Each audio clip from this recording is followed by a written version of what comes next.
तेजस्विनी को गुस्से में देखकर नील ने सुहाग रात पर सुनाई उसके बाबा मोहित की आखिरी कॉल रिकॉर्डिंग। और यहीं पर आएगा सीरियल गुम है किसी के प्यार में जबरदस्त ट्रैक। जी हाँ दोस्तों, अब शो के अपकमिंग ट्रैक में आप देखेंगे कि जहाँ तेजस्विनी को ऋतुराज भड़का देता है और उनके कमरे में जाके उनके बीच दूरियां डालने की कोशिश करता है, तो वहीं तेजस्विनी पूरी तरह से शॉक्ड हो जाती है और नील पर गुस्सा करती है। जहाँ तेजस्विनी कहते हुए नजर आएगी कि ये सब क्या ड्रामा है, ये आपकी गलतफहमी है, मैं आपको कभी भी अपने पति के रूप में एक्सेप्ट नहीं करने वाली हूँ। आपकी वजह से जो मेरे घर वालों की आज सबके सामने बेइज्जती हुई है वो मैं जिंदगी भर नहीं भूल सकती हूँ। आपने मेरी बहन जूही को जो मैनिपुलेट करके ये शादी की है ना, आपको कभी कोई खुशी नहीं मिलने वाली है, क्योंकि मैं ना तो इस शादी को मानती हूँ और ना ही इस रिश्ते को।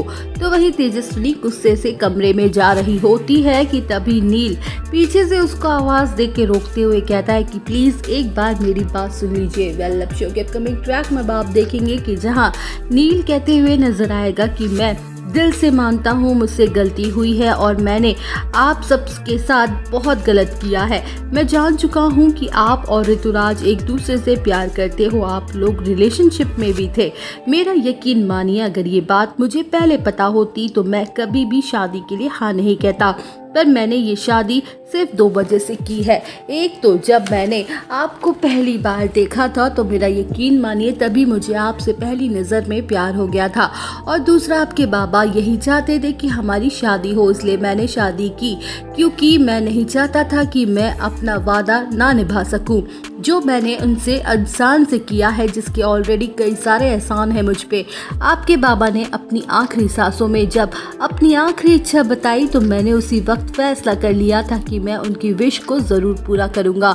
इसलिए मैंने जूही को सारी सच्चाई बताई, और जब आपने मुझे बताया कि आप जिससे प्यार करती थी उससे अब आपका कोई रिश्ता नहीं रहा, तभी मैंने आपसे शादी करने की जिद की। वेल, अब शो के अपकमिंग ट्रैक में आप देखेंगे कि जहां नील अपने फ़ोन निकालता है और अब मोहित की लास्ट कॉल रिकॉर्डिंग चला देता है और कहता है कि अगर आपको यकीन ना हो तो खुद सुन लीजिए। तो वही तेजस्विनी अपने बाबा की आवाज़ और बातें सुन के इमोशनल हो जाती है और उसे एहसास होता है कि उसने नील को कितना गलत समझा और उसके साथ कितना गलत किया। जहां तेजस्विनी अपने बाबा की विश को पूरा करने के लिए नील से वादा करती है कि मैं अपनी आखिरी सांसों तक अपने बाबा की विश को निभाऊंगी, चाहे उसमें प्यार हो या ना हो, पर ये रिश्ता हमेशा रहेगा। तो दोस्तों, और अपडेट जानने के लिए बने रहिए हमारे साथ।